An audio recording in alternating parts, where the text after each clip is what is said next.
வணக்கம். இன்னைக்கு நாம கேட்க போற கதையின் தலைப்பு சக்திமிக்க ஆயுதம் எது?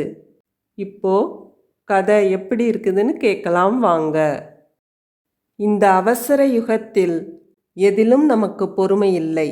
எல்லாவற்றையும் அவசரப்பட்டே செய்கிறோம். யாராவது நம்மை கடிந்து கொண்டால் பொறுமை காக்காமல் பதிலுக்கு அவரை கடித்து குதறுவதையோ அடிப்பதையோ வழக்கமாக கொண்டு விட்டோம். கோபமும் பொறுமையின்மையும் இருக்கும் இடத்தில் இறைவன் இருக்க மாட்டான். எவ்வளவு பெரிய கொடியவனை கூட பொறுமை வென்றுவிடும். பொறுமைக்கு பெயர் பெற்றவர் புத்தர்.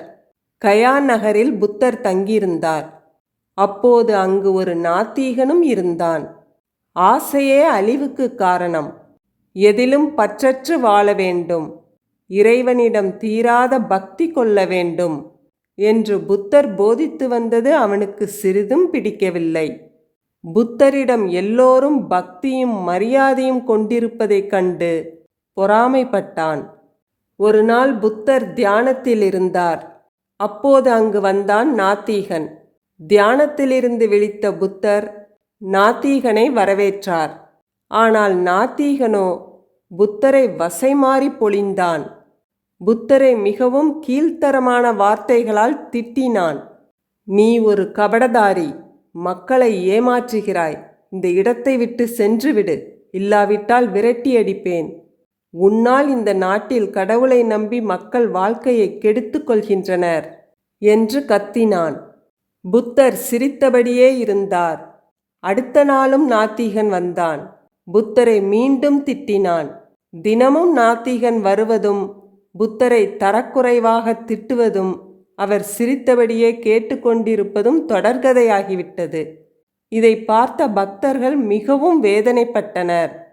புத்தரிடம், சுவாமி, தினமும் அந்த நாத்திகன் வந்து உங்களை தரக்குறைவாக திட்டுகிறான். நீங்கள் எந்த பதிலும் சொல்லாமல் சிரித்தபடியே பொறுமையுடன் இருக்கின்றீர்கள். நீங்களும் கோபமாக பேசினால் அந்த நாத்திகன் இங்கு வந்து உங்களை திட்டமாட்டான் என்றனர். அப்போதும் புத்தர் சிரித்தார்.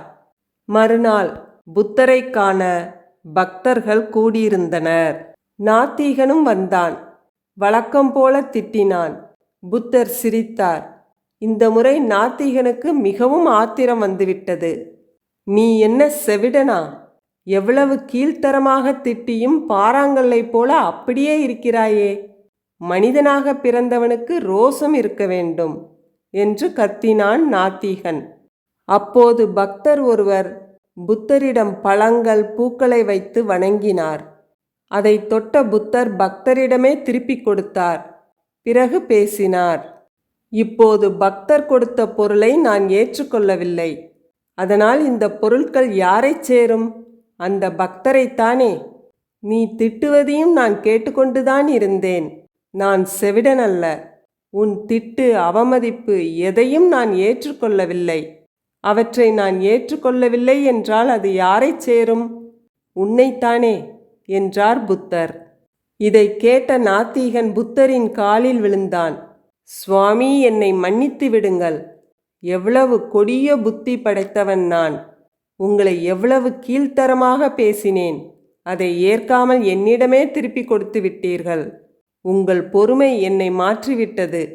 இன்று முதல் நான் உங்கள் சீடன் என்றான். புத்தரும் ஏற்றுக்கொண்டார். பொறுமையை நாம் கற்றுக்கொள்ள வேண்டும். இகழ்ச்சிக்கும் புகழ்ச்சிக்கும் அப்பாற்பட்டவராக இருக்க வேண்டும். நம் கூட பிறந்த சகோதரன் இழைக்கும் அவமானத்தை கூட நம்மால் பொறுத்து கொள்ள முடிவதில்லை. கோபப்படுகிறோம். இன்பம், துன்பம், வெற்றி, தோல்வி, இகழ்ச்சி, புகழ்ச்சி ஆகிய எல்லா நிலையிலும் ஒரே மனநிலையுடன் இருக்க பழகிக்கொள்வோம். பிறகு நம்மை வெல்ல யாராலும் முடியாது. இந்த மனதை தான் ஆண்டவன் விரும்புவான் என்பது உறுதி. இந்த வீடியோ உங்களுக்கு பிடிச்சிருந்ததுன்னா லைக் பண்ணுங்கள், கமெண்ட் பண்ணுங்கள். இதே மாதிரி நிறையா வீடியோஸ் பார்க்குறதுக்கு நம்ம சேனல் கதை கருவூலத்தை சப்ஸ்கிரைப் பண்ணிக்குங்க. நன்றி, வணக்கம்.